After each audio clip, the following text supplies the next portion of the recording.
Hello everyone, welcome back to my channel. In this session we are going to start exercise 1.2 question number 6. ठीक है, let's we start. अगर आप इस channel पर first time आए हो तो मेक श्योर कि आप इस चैनल को लाइक कीजिएगा, सब्सक्राइब कीजिएगा. ठीक है, तो लेट्स वी स्टार्ट कि एक्सप्लेन वाई. हमें एक्सप्लेन करके बताना कि कुछ नंबर्स दे रखे हैं. ठीक है, आर कंपोजिट नंबर्स, कि कंपोजिट नंबर हैं या नहीं है. ठीक है, तो फर्स्टली हम we discuss about two types of numbers. Firstly is prime numbers and secondly is composite numbers.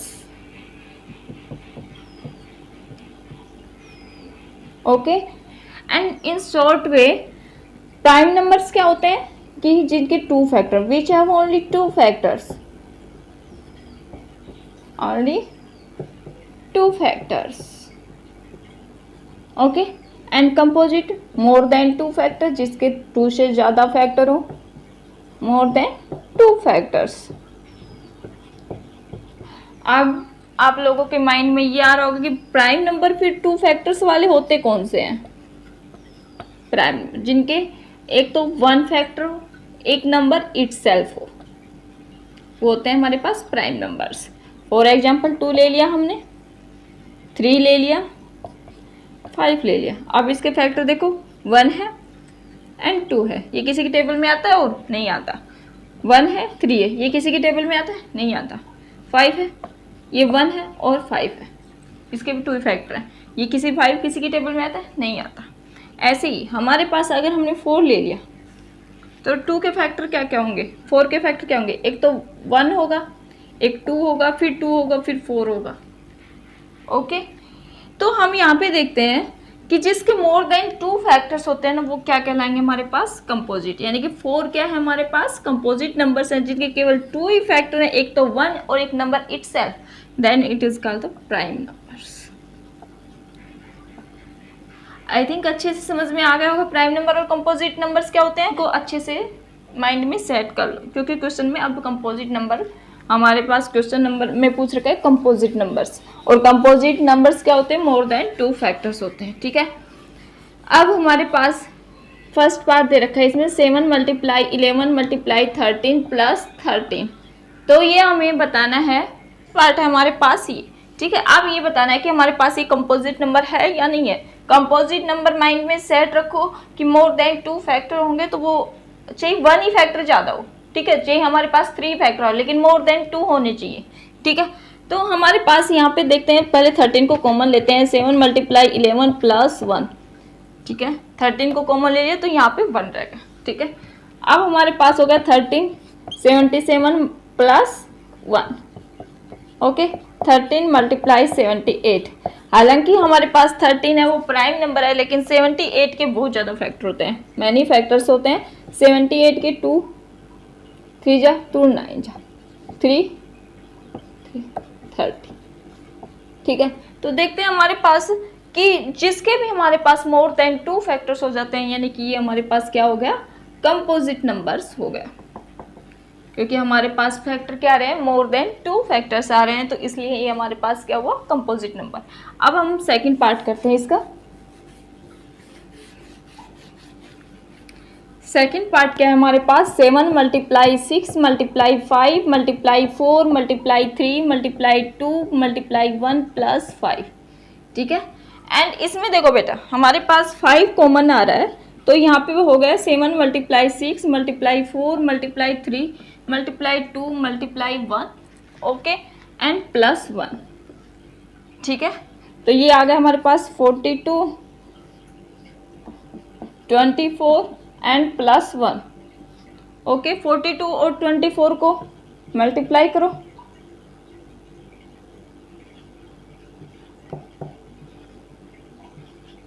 Okay, 8 10 9 10 1008 5 1008 plus 1. Okay, and 5 1009 आ गया हमारे पास. हालांकि 1009 एक प्राइम नंबर है, लेकिन हमारे पास मल्टीप्लाई में क्या हो रहा है, 5 आ रहा है.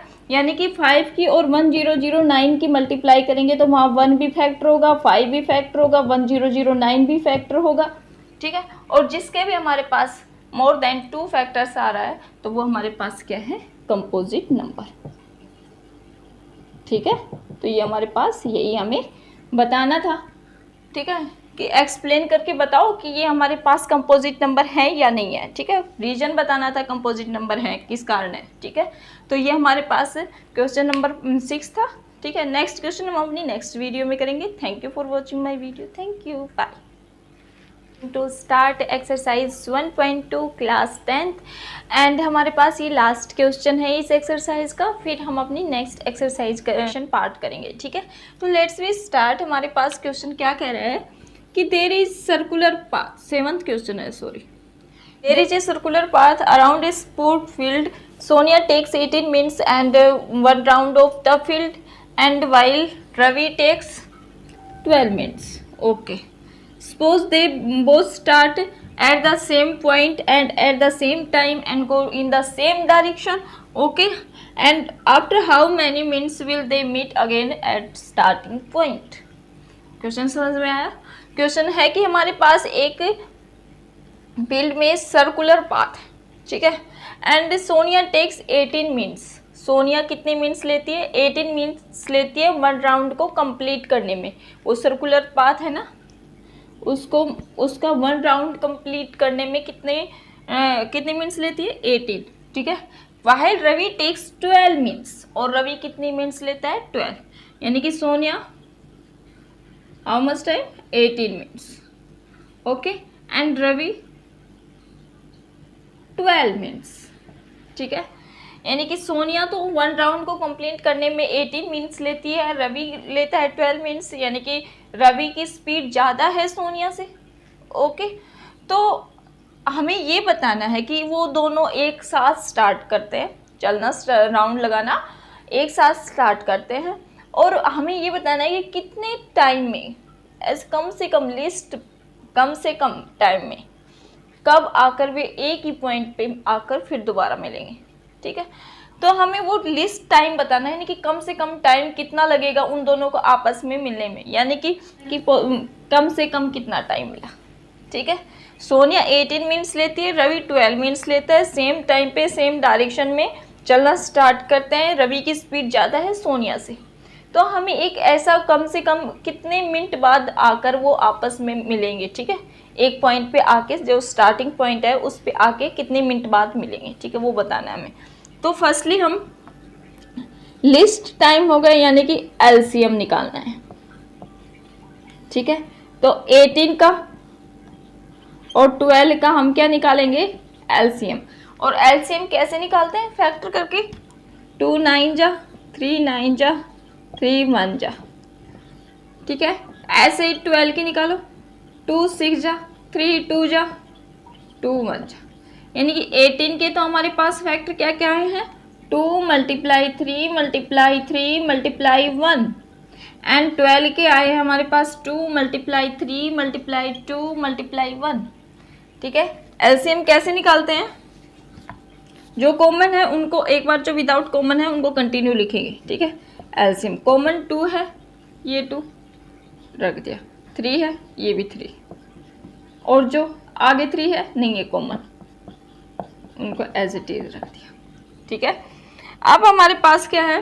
1 तो कॉमन, ये चीज़ स्टार्टिंग में लिख दो, कोई दिक्कत। अब इनकी मल्टीप्लाई करो, 3 2 जा 6, 6 3 जा 18, 18 2 जा 36, यानी कि 36 मिनट आफ्टर। ठीक है, 36 मिनट के बाद वो दोनों एक स्टार्टिंग पॉइंट पे आकर मिलेंगे। ठीक है, कम से कम टाइम अगर वो 36 लेते हैं तब वो हमारे पास एक स्टार्टिंग पॉइंट पे आके मिल जाएंगे। क्वेश्चन क्या था?